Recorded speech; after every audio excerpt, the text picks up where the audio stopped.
Hey there kind people, it's me Eun-bi. Welcome to my final review of I-LAND2. Before I start, I would like to thank you guys who were supporting me throughout this series. I also grown a lot during this time. I hope you guys will continue supporting me this way. Now let's talk about the final. It starts with final love song. This performance really touched me. It was really nostalgic. I remembered all the stages, all the funny and emotional moments that happened. They all did their best parts. And in the end, all 24 islanders came to stage. It was the best. I reviewed other survival shows too, but I wasn't as connected with other shows as much as I was with this one. I wish it would never end. I could keep watching them perform. Some would rip the stage and other would mess up, but I would still love the stage. Well, that's also a part of survival show. As it has a beginning, it must end. Today I will not be harsh. I will try my best not to criticize too much. That brings us to the final two stages, which were two new original songs. Teddy produced both of them. He also chose the team and decided to change everything. You better listen to this because you will hardly ever hear me say this. I really like what Teddy did here. He is brilliant. I really wanted to see them try something out of their comfort zone. I really forgot when was the last time I appreciated Teddy, but he is the best. I wish I could hold on to this little longer. I didn't like either of the songs. It felt like those were made at the last minute. In this same show we got a song like I Will Always Love You and they picked these two for the final. Anyway, maybe with time I might like either of them. In my opinion, Deep was a bit better. Now about their practice, I really forgot what happened. I remember Mai finally had a funny screen time. Fuku wasn't doing well. She was struggling with her part and only her part changed. I wondered if that affected her voting. Jihoon was also struggling with the dancing. At the time I was screaming, not in the final, please. Well, it didn't go that far. It ended on a good note. We also got the fourth member of Coco's dream lineup, which is Jihoon. Of course one pick must be she herself. Then who could be the last member? My guess is Jimin. Also Sebi used the term Born to be Idol and I did an I-LAND2 award where there was a category named Born to be Idol and Sebi was the winner there. It was a really funny coincidence. Then there was a portion where they thanked the mentors and got lunch boxes from their family and also got letters from their families and iMates. These were really entertaining, although if the same thing had happened 2 or 3 episodes earlier, I would say these were the fillers, we could skip. However, I had one complaint. All this time they were saying Teddy produces girl group, but he never appeared for a single moment. As it was the final, I thought he would come before the producer's pick was announced, but he wasn't there.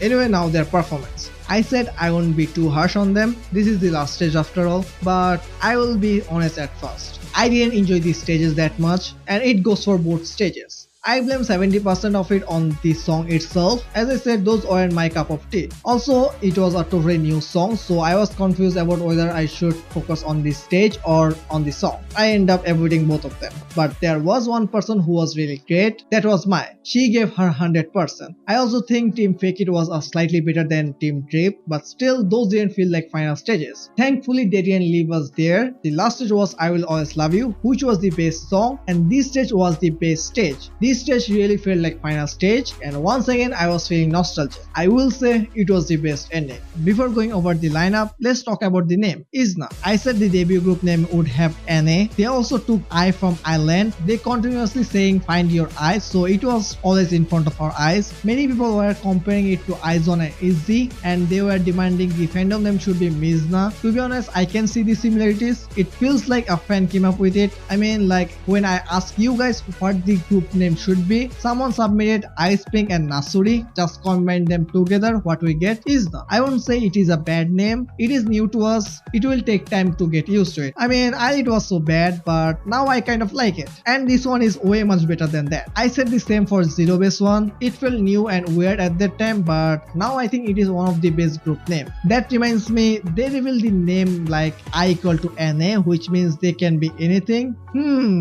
Sounds familiar. I'll eat. I will be it. Why do these groups have so many similarities? Even both group names starts with I. At first many people thought both groups would debut under Hype. Now I think Hype gave Jimin to Wake One intentionally. I mean, these two groups are soulmates. They are just meant to be with each other. That's why I'm just waiting to see Izna and I-LAND together. I hope they debut this year. Then we might see a collab stage at Mama. Now let's talk about the lineup. The moment they announced 5 people would be chosen by the audience's vote, I knew something messed up is coming. At this moment, I could trust producers' biased decision, but I don't trust K-pop fans, mostly Koreans. Well, I will go one by one as it was announced. At first, I would like to reveal who was my one pick that I was voting for. Although Jimin was my number one pick, I wasn't voting for her. She has a big fan base, so I thought I better focus on someone else. I thought I might regret it later. In the past, I did. That's why after Boys Planet, I said to myself I wouldn't take part in voting from now on. I kept my promise for a long time. I didn't vote for anyone in Fantasy Boys. I do regret not voting for Jimin there.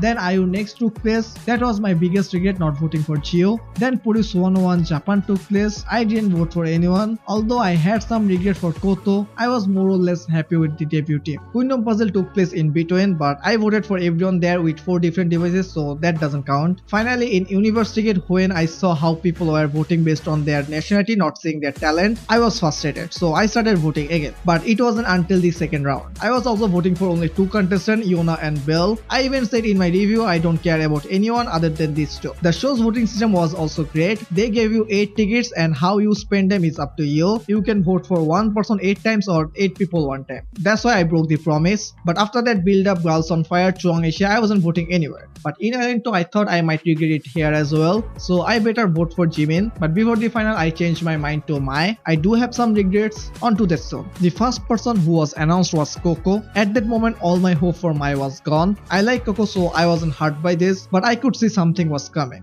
Then the third was Jeon. I expected her to be first, but it doesn't matter. Then for second, they said they were from I Will Always Love You Team A, and the remaining Team A members were Fuko, Mai, Jimin, Jonghyun, and Sebi. All 5 of them were my picks, so I was so happy. And it was Jimin. If anyone thinks my regret is that Jimin wasn't first, you are wrong. I don't care about position. Then first was Jonghyun. This reminds me of Boys Planet. Hanbin was always first, but in the final, Jonghyun took the first place. Up to this point, I was so happy. I thought nothing could go wrong from here. Then for the 5th position, the candidates were Sarang and Sebi. I closed my eyes and was praying for Sebi, but it was Sarang. All my hope for my perfect lineup was shattered by this. It's not like I don't like Sarang. I said once, her name itself is Sarang, how can I not love her? But I love other 3 more. And now only 1 spot was left. The candidates for the last spot were Sebi, Fuko, and Mai. I was like, I would be okay with anyone, but either way I would be more sad than happy. And they announced Mai's name. I was shocked. I thought they were saying who was close but didn't make it. I really didn't have 1% of hope for Mai. I was happy, but as I said, I was more sad. Many people were saying there would be a plot twist. They would add more members. I thought these were just piece of crap. They can just say they will pick most of the members and pick whoever they want to debut.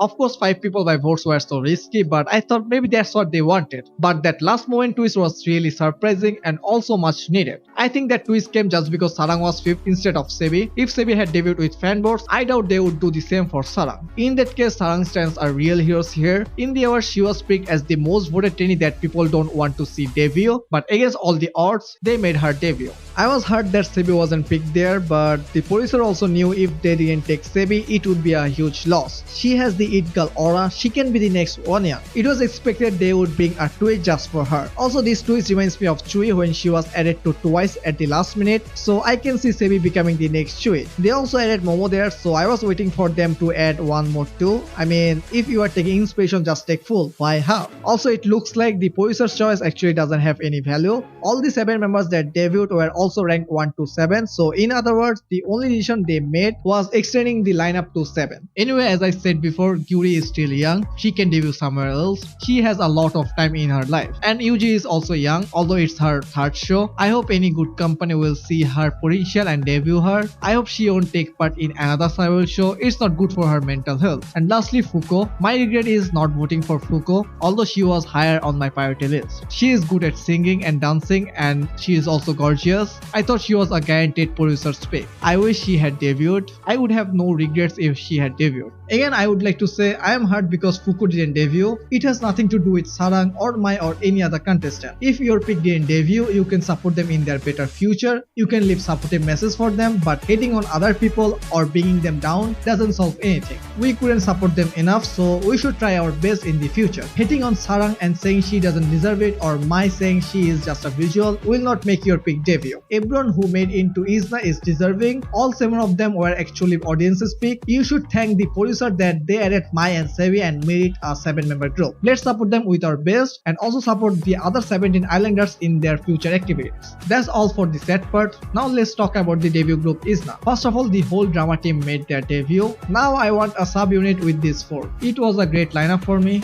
6 out of 7 were in my last top 7 and 5 of them were in my top 7 from the start. The special thing about these 7 is that they have a great friendship. Sebi, Jimin and Coco's trio, Jongwon and Jihoon's rivalry, Team Dama, they have a great chemistry. Only Jihoon lost her best friend Fuko. That reminds me of leader. I bet on Jimin she will be the leader, or maybe Jihoon. Many people think Jongwon will be the leader, but she is the second youngest, so I don't think that will be the case, but who knows. We never saw a group with Maknae being the leader, except for me in Whimsy Watch, joining the server to get inside joke. Anyway, I think Sebi will be the center and Jimin will be the face of the group, or maybe they can exchange. Jongwon will be the main vocalist and Jihoon will be the lead vocalist. They will share parts. In the first verse, Jongwon will sing the pre-chorus and in the second verse, Jihoon will sing that part. Coco will be the main rapper and lead dancer, and Sarang will be the main dancer, lead rapper and sub-vocalist. My feed's visual. She will get a short part, but it will be a killing part within itself. For concept, as they are part of the Black Label and Teddy will be the producer, I think they will do a girl crush concept. However, I don't know if that would fit Sebi and Sarah. I think maybe that's why they should go with a concept like I Will Always Love You. I would love to see that. Also, Rian said the debut group would be under Wake One. Now they are saying it will be managed by both Wake One and Black Label. Music wise, Black Label is the best, and portion wise,